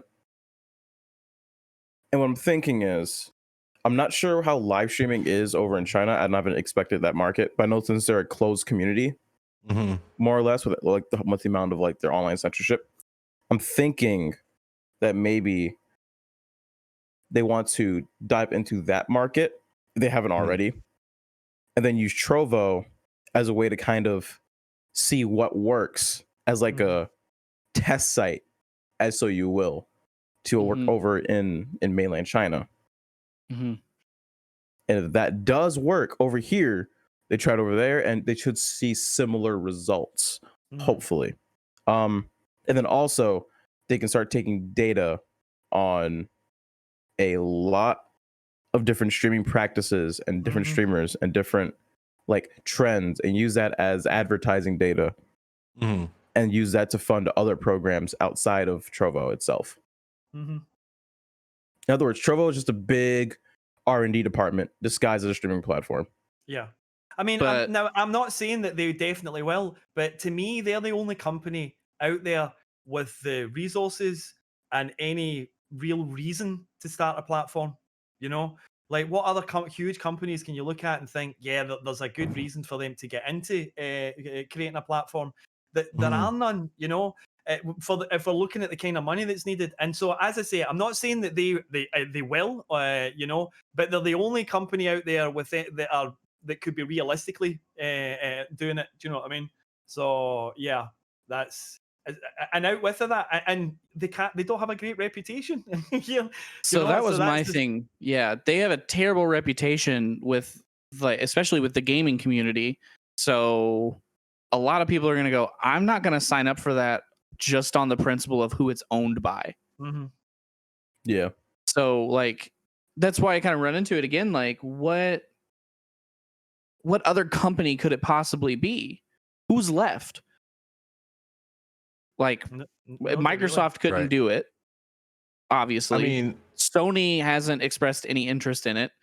If Nintendo tried to do it and it's anything like Switch Online, that's not going to make it because their online service is from like 1995. Nintendo would never do it. They again, they don't have a purpose to do it. They don't even work with YouTubers or like streamers already. They already try to like get people to not make content around their games. So, I mean, like at this point, you have YouTube, and that's the main one that I see. Like, I guess there's Facebook a little bit, but they're nowhere near YouTube. So here's why Facebook is really important. So Facebook and YouTube do the same thing. They sell ads. They sell data. They sell ads. They're ad companies. If you didn't know, YouTube's owned by an ad company called Alphabet, which is, you know, Google. Well, yeah, Alphabet owns Google, which is, you know, the ad company there. So there's a reason why Google is so interested in YouTube and streaming, is because it's a revenue source. They're an ad company. They make ads. They make money off of showing ads to people. Facebook is the same way. If you go on Facebook, what do you see? Ooh, video, scroll. You see different psychological tools to keep you clicking, to keep you on the site. And then they show you advertisements as often as they can without getting you to click off the site. And they've done so much data testing. There's a reason why Facebook takes so much data. That data, they sell that data. And by selling that data, they're like, hey, give me company. Lysol, we got some dirty people over here. We know they're dirty because we look at their photos and their houses ain't clean. So we'll give you this amount of money. If you give us this amount of money, we'll give you more information about who those people are, and you can then pay for ads on our platform so you can market to these dirty people. So if they're live streaming, they can get more data, more eyes on their platform, keep people there longer, show them more ads, and therefore, ka-ching, ka-ching, ka-ching, money, money, money. Right. I just don't think that. I think Facebook has too bad of a reputation to really take off with the people who would be live streaming, because they do not like I said, they have a terrible reputation with anyone who knows anything about the internet, which is, spoiler alert, people who stream. And they just have too much stuff. Like, it's not like you go to YouTube, you have videos and live streams. You go to Twitch, you have live streams. You go to Facebook, you have videos, live streams, photos, marketplace. What other dumb crap do they have right now? Like, there's so many things that they have on there. Fundraisers, games, notes. I didn't even know they had that. Jobs, Messenger for kids, weather. Like, there's just so much stuff on there that it's just too much to get through. And then I think the biggest thing you run into is people are gonna be like, Facebook's for old people, though. Yes. Like, the young crowd is not gonna go to Facebook to watch a stream ever. That's the stigma. Yeah. Also, with that, you're required to use your account that your whole family probably follows you on. You know what I mean? So I don't care everything that you about do, that. but there are people that do. Like, I personally wouldn't want to like have my personal like Facebook account related to things that I do on Twitch. You know what I mean? Because like, you know, I talk differently in front of my family than I do around my friends or just in general. You know what I mean? Like, there's certain things that like my family, like some parts of my family, probably wouldn't like me saying. You know what I mean? Because I swear a lot. Yeah. I would be more worried about it being connected to my personal account because of personal information. Yeah. That's true. Yeah, that as well. People who don't know me don't need to know my full name, the city I live in, Right. which I don't have any of that stuff on Facebook anyway because it's Facebook. Right. But those don't need to be connected. There's a reason that, you know, people who play video games since the internet was created didn't use their real name. Mm-hmm. That information does not need to be public, especially for live streamers. Right. I think just those few reasons are enough to keep people from really watching too much streaming on Facebook. What Now, you got, Sadomi? Looks like Yeah. So, okay. How many of us use TikTok here? No. Nope. I do. Okay. May I ask why you do not or do use TikTok? I use it because there's funny videos on there. Okay. Dog? I don't use it because it doesn't really interest me, and then I found out stuff about it being owned by China. Okay. MPIU? I found out how much information it pulls from phones, which is absolutely not acceptable. Yeah. And I have never seen anything from it shared somewhere else that I felt like was any form of quality content. Okay. Fair. And if I am going to take time out of my day to watch something, I would like someone to have put more than 8 seconds of effort into it. Did you not Also, like Vine either? I honestly did not like Vine that much either. Get him out. Get him out right now. Also, I just don't need another fucking thing on my phone. I have Facebook, Twitter, Instagram, Reddit, YouTube. Like, I don't need anything else. I have 2 friends. I don't need any more friends. Like, go away. We don't need more social media apps. Right. Fair. I mean, I like Vine, but the quality of Vine to comparison to TikTok is night and day. Do you know what I mean? Perhaps it was also how many years ago? Far more popular. Right. Do you know what I mean? Yeah, it was many years ago. Vine was good. So whenever you made low quality videos on your phone, it was acceptable because you had a low quality phone. It's 2020. Yeah. Right. Phones are better now. Yeah. But see, the other thing is as well, from what I can tell, TikTok is just trends. One person makes something that people find funny, and then you just get 30, 40,000 versions of it. Yeah. Unfortunately, yes. Everyone just makes the same thing over and over and over again. It's just like, just don't care. Perhaps meme culture has changed the way that content creation works in that regard, because that's what happens with memes. You just keep do the different meme, you do it, you redo it. Whereas before, content was here's a piece, here's it's funny, you know, and then people weren't going to try and just replicate it. Yep. Okay, so the reason why I asked that question is because we all have different reasons for using TikTok or for not using TikTok. But the biggest fact that remains, that doesn't matter what our personal beliefs or biases are, because there are 500 million TikTok users. Which means there are 500 million people who have made an account who are like, either A, I'll try TikTok, or B, you know what? What's the worst? It's not that bad on some data anyway. Or probably more common, they don't know. And probably even more common, they don't care. We are, believe it or not, we are in a very small minority of people. Yeah. Right. Like we are like, I know it may not seem like it, but we are actually in such a minority of people. If I try to talk about anything I talk about on this podcast with y'all, with anybody in a 5-mile radius of where I am, they'll be like, oh, I don't understand that computer. So no.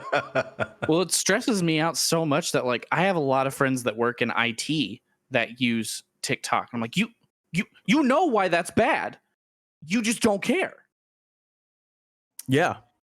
And that's that's the common. thing. If you've got a Facebook account, though, you know, at the same time, how much of that information has already been like taken and sold by Facebook in the first place. Right. I think this is the point. We've got to a point now where it's past the tipping point for a lot of people. There's a lot of people have the attitude that all my information's there anyway. What's the point of me try to hide it because they've got it? Do you know what I mean? Right. Which is a really sad state of affairs for us to have got to. Do you know what I mean? Because we've got to a point where we've stopped caring. But as Sadomi said, there's still enough people out there that don't care. I've taken the point right off the amount of people that do care. They're just too small. Do you know what I mean? 2.6 billion people, or rather 2.6 billion monthly active users. Which, if we take account bot accounts, duplicate accounts, I'll say honestly 2 billion like monthly active users. If you log into your Facebook at least once a month, you're part of that account. So that's little under a third of the world. You can't argue with that. That's too many people in the world. Like I said, we're in a very small minority of people who actually care about this. When I say small, Twitch is still like people who even know about Twitch is somewhere under, I'd say 10 million people know about Twitch. Know about that. Facebook, you say Facebook anywhere, in any business, in any hallway, someone's gonna know what that is. Yeah. Right. Twitch, no, not at all. The minute you start talking about freaking, if you say CPU, just saying CPU, that's a basic term for us. Some people don't know about that. Right. So I think we as streamers, we as content creators, we as just like tech people, forget there's a whole population of people that forget that we are the 0.1% of like tech knowledge. Yeah, and even though we may think we don't know like that much about things, we're freaking geniuses and some people low tier gods when it comes to that stuff. So when it comes to the active general population, keep in mind, not everyone knows about, can comprehend, or even cares about the data collection or the reputation of certain companies. But because we take the time to research and do it, we cannot use ourselves and our opinions as opinions of the general populace. True. Yeah, definitely. Yeah, that's fair. And also 2.6 billion people you can reach on a platform. If Twitch had 2.6 billion viewers, all of us would be fine. Sure, but it's also like thinking about like that many people on Facebook to find your streams. They're not just, when they use Facebook, they're just scrolling their news feed. Right. They're looking at their friends. That's it. So unless you're sharing your stream on their news feed, they're never going to find it. The only people who are going to find it will be looking for those streams. And I have to imagine the amount of people that are doing that on Facebook is like a fraction of a percent of the people who use it. So I can tell you I haven't used Facebook in a while. I don't blame you. I don't use it either. But I mean, I look at it every day. I don't ever see any Facebook gaming on my page. Okay, fair. I don't see that either. But here's what I do see. Okay, I try to look at the way other people use different platforms, and a lot of people use Facebook on mobile. Okay, my ex-girlfriend, she used to sit on the couch and scroll through her Facebook feed. Her Facebook feed wasn't actually just her friends posting stuff. It was videos from different sources, different other pages, different feeds kind of fed to her through an algorithm, I noticed. And then sometimes, just sometimes, you scroll down. Oh, there's an ad. There's an ad. There's a video. There's a video. Oh, that's a live stream. True. So, but that has to be actively shared by someone. I've never seen anything that isn't actively shared by someone that I'm friends with or isn't an ad. Somebody can like it or comment on something. Yeah, and that'll if they like it or comment it, it'll pop up. But again, that goes to show how little the gaming side is getting used, because most of the people I'm friends with play video games and watch live streams. So if I'm not seeing it pop up from people, how are people that are not involved in the gaming industry ever going to find it? Right. So with that discovery, that may be something Facebook has to fix, or Facebook is working on like doing. And maybe, like I said, I don't use Facebook personally a lot. I need to, even though it kills me, but I need to. I really do feel like as much as we would say, Facebook isn't a place for gamers, a place for the younger generation, I feel like still like ignoring like the actual numbers behind it. I gotta do some more research on my own part too. Don't get me wrong. I'm probably going to look at this afterwards because now I'm really interested. I do think Facebook actually has a lot more leverage and a lot more power than people realize, simply because of the company of Facebook as a whole, of what it is. And also just the way people are trending to using Facebook. I know more people who use Facebook on mobile than on desktop. I mean, I think the big issue that it's got in the streaming is the stigma of it being for old folk, and also that the anonymity is huge. There are a huge amount of people, and unfortunately, a lot of them are trolls. They don't want people to know what they're saying in Twitch or on streams, or and so that's the issue that they have is the lack of anonymity and the stigma that Facebook's for old people. You've got to get that's a huge thing that you've got to go over. Now they've got huge numbers, and a lot of these people that like Facebook are for old people, they do have Facebook accounts, but they're, I'm not necessarily saying that MPI says that Facebook's for old people, but MPI himself has a Facebook account. He's saying he doesn't really use it. Don't use it at all. You know what I mean? Right. It's always just mindless scrolling. Yeah, right. And like so no one stops to watch anything. Like even like a 2-minute video, I'm like, I ain't got time for that. Yeah, and there are a lot of people like MPI out there. So the thing is about Facebook numbers. Yeah, they've got huge. How many Facebook accounts are there in the world? That massive numbers. But how many of them are actually actively on Facebook regularly enough for it to make a difference? Do you know what I mean? To me, those numbers are way smaller, way smaller. And then when you also, the other part of that is when you look at the people that are on, they're not in the demographic looking for streams. And even if it does come across their feed, the chances of them looking at it is very slim. Do you know what I mean? To me, Facebook has got an image issue that it has to readdress before it can really try and take on Twitch. To my mind, anyway.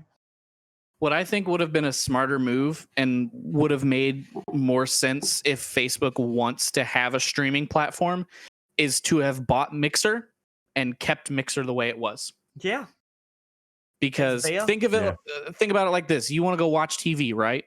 You sit down in front of your TV, you open whatever streaming service you use, and you watch it. I don't sit down and scroll through my Facebook to look for something to watch. I go to a dedicated watching service. So for Facebook to have 400 things on their website and all of it be mostly used on a mobile app where people they don't stop for anything unless it's something that they want to read. And even then, most of the time they don't read all of it.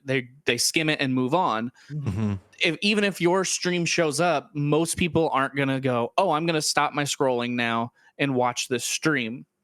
They're going to go to their streaming app and watch whatever it is they want to watch. Yeah. Right. So having it I'm sure there's a reason they want to grow the Facebook one because that keeps more money there. I get that. But it would have made more sense to keep people watching, to leave Mixer and just say Facebook owns it now. Right. And do you know, to add on to that, here's something. Where do people access Facebook? When are they accessing it, right? Is it more likely that Facebook is getting access when they're sitting on the toilet, for example? When they've got a little break here and there, they're on Facebook having a look. There's a different mindset for how you are consuming content on Facebook than when you're consuming it on YouTube or Twitch. You sit down to watch YouTube or Twitch. If you fire up Twitch, it's because you want to watch a stream. If you fire up YouTube, you want to watch a video, and you know how much kind of time that you've got in order to do that. What I'd like to see is, and I'm sure they've got the numbers. Facebook, I don't doubt they've got the numbers, but where is Facebook being accessed from? Right. How often are people sitting down with a coffee in front of their desktop to go on Facebook, knowing that they've got 2 hours? Do you know what I mean? Or is it the case that if people have got 2 hours and they're sitting down with a coffee, they're not going to Facebook, they're going to play a game, they're going to watch Netflix or YouTube or Twitch or something like that? Do you know what I mean? because Facebook isn't that. Facebook is just something that you scroll through. You might I'm on the bus. I've got 10 minutes on this bus. I'm bored. I'll scroll Facebook. Do you know what I mean? Right. Mm-hmm. What's the chances of you sitting and watching a stream there? It's kind of like it's almost like it's replaced the newspaper. Yes. Like used to, people would wake up in the morning, they would get their newspaper, they would eat breakfast, drink their cup of coffee, and read the newspaper, and then they would go to work. That would be a 30-minute thing in the morning. Now it's you wake up, you make your coffee, you make your breakfast, you check Facebook, Instagram, Twitter, Reddit, maybe if you're a Reddit user, and you check your social media platforms instead of reading the newspaper. But if I'm sitting down to watch something, I have things that are dedicated to that are easier to use, make more sense, and they're easier to find things on. Yeah. So we actually have a question from the chat, and we don't have too much time to talk about this because we have to get wrapping up soon. But Lobapixel asked, do you guys think random streaming platforms that are coming up should learn from Twitch and make improvements by analyzing Twitch, or is it more of a budget issue that they can do so much with their own platform? Streaming has such a huge potential to make money for companies, sponsors, etc. So I mean, we'll start with Sadomi on this one. The first thing I want to cut that is, like, I think that a lot of very few companies actually have potential to make money from streaming. Like that if we take that from face value, the amount of money, effort, development, server costs, like, I'm not sure if you understand how expensive it is to run a stream at like 1080p 60 FPS. Right. Like it's expensive. Granted, it's like if you have a big company, you can probably afford it, but if you saw the cost, you'd be like, "Oh, I probably wouldn't stream as much." And then you have a lot of dead streams on Twitch too, like streams that don't generate anything and just kind of is up. That's also why they lower your bit rate. If you notice, everyone's maxed out. Like, I think affiliate bit rate is like what, 3K? No, sorry, like non-affiliate bit rate is like 3K, and like affiliate, yeah. Anyway, I didn't even know bandwidth that. server. Yeah, no, that's why also affiliates don't always get quality options either. Right, that's true. Depending on how busy it is, yes, depending on how busy, and also your quality options depend on how regularly you stream as well. Right. So you're more likely to get quality options if you're a regular streamer. And, but even that, it doesn't guarantee it. The only way to have guaranteed quality options is to be a partner. Yeah, it's definitely skewed to people who actually also, I know for a fact it's skewed towards people who bring in actual revenue and like more eyes. Yes, that's definitely guaranteed. Yeah. So when it comes to that, budget is important. Unless you're setting a ridiculous budget, like Mixer set a ridiculous budget, because Microsoft was like, all right, here's however much money we have, just make something work.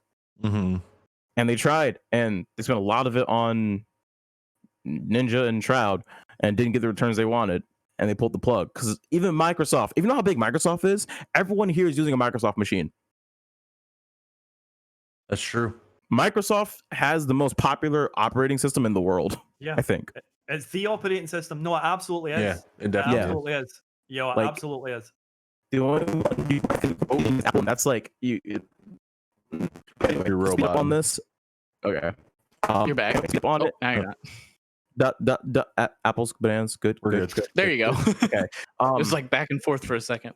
In short, they can analyze all they want, but most companies will understand that it's a big venture, and to do it, it's not going to be a short term like make money in 5 years thing. It's going to be a 10-year plan minimum. Absolutely. And the other thing that has to be remembered, and this is one of the things that keeps Twitch what it is, because Twitch was the streaming platform that really has grown the streaming world. It's become a way of life for several generations of people, right? Twitch is what streaming is. Twitch is streaming. You know, through the language, through the habits that they're doing, the way they play games, the way they consume media. Twitch is responsible and has encapsulated several generations. You know, you have to be doing something wow to get people to change, because there's a comfort in Twitch for a lot of people. It's been there for so many years. It is what it is. I grew up watching X, Y, and Z, and now I watch them, and I'm also a streamer, and you know what I mean? Like, there's a huge, out with the finances, out with how you set it up and the analytics. there's the fact that it's the culture. Twitch is its own culture. It is its own scene. It is its own thing, you know. And in order to make a platform, and that's something that Mixer struggled with. They did that. They struggled to have that, you know, culture.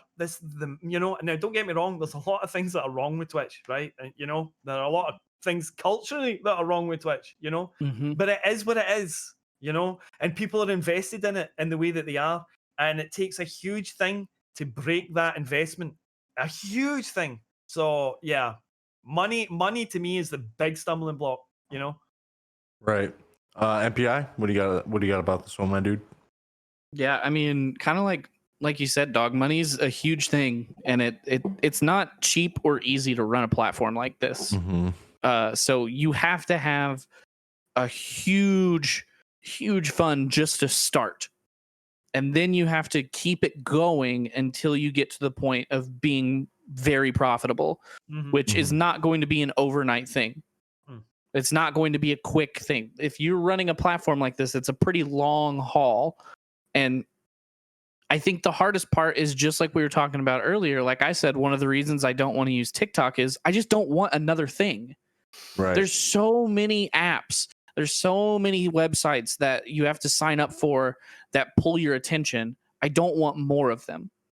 Right. So adding another one in is just like, is it really worth it? Like you really have to incentivize people to do it. And I think any new platform is going to have trouble doing that. And then the other part of the question was like make improvements by analyzing Twitch. Absolutely, they should. Look at what's wrong with the website. What people don't like, what doesn't work for people, and build on those and make them better. And that is helpful, but you still have to get people there and give them a reason to be there beyond that. Because we looked at Mixer and it was a streamer's platform. The viewership was not there. So if you tell me as a streamer that it will be easier for people to find me and there will be more discoverability than Twitch, great, you have my attention. And then go, we have 15 people. I'm going to go, okay, never mind. Yeah, exactly. Yep.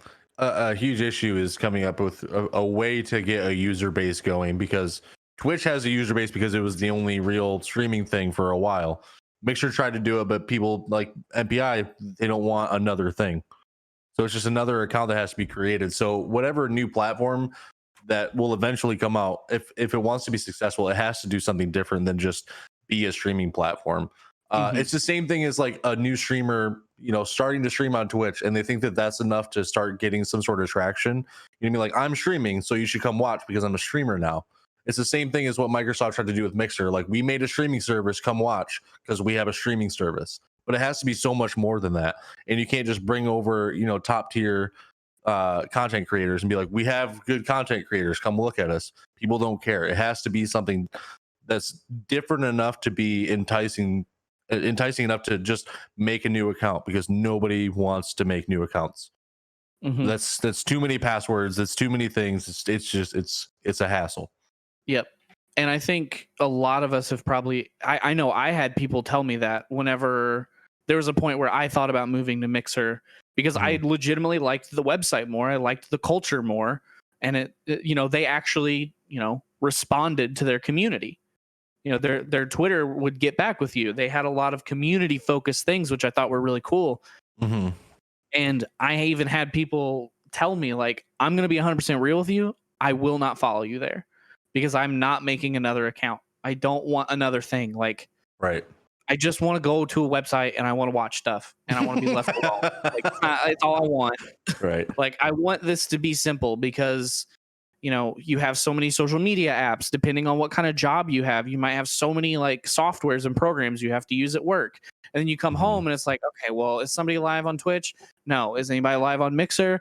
What about Facebook? What about D Live? Like, who am I going to watch and where are they live at right now? Versus I go to Twitch, there's all the people I watch. I click on one of them. Great.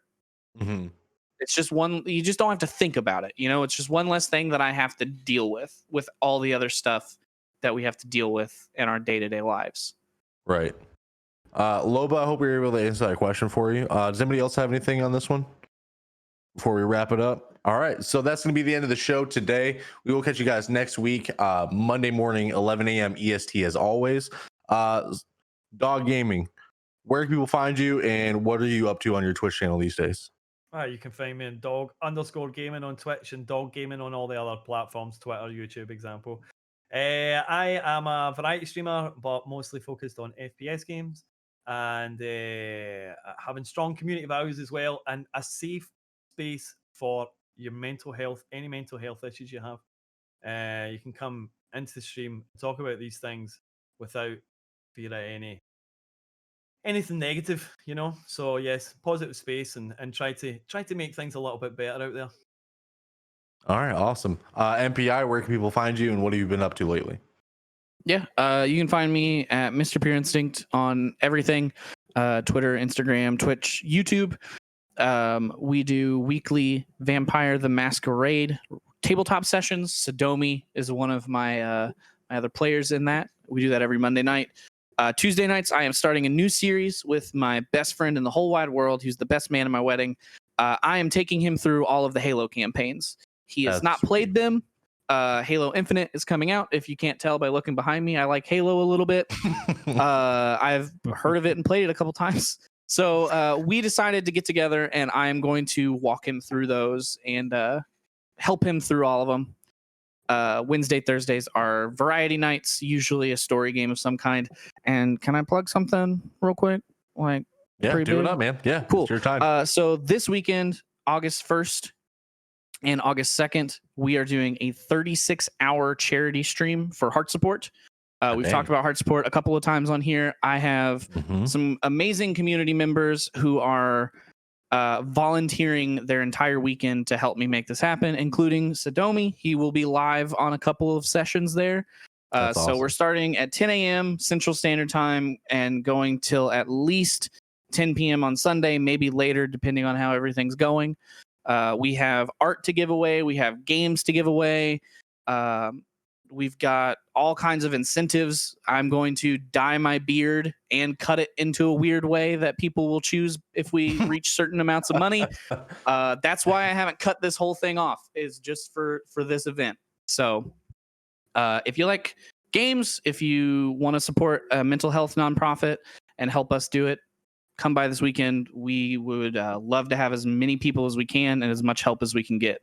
Because right now, with COVID and everything else going on in the world, people are struggling a lot with their mental health. So we need to make sure these nonprofits can help as many people as possible.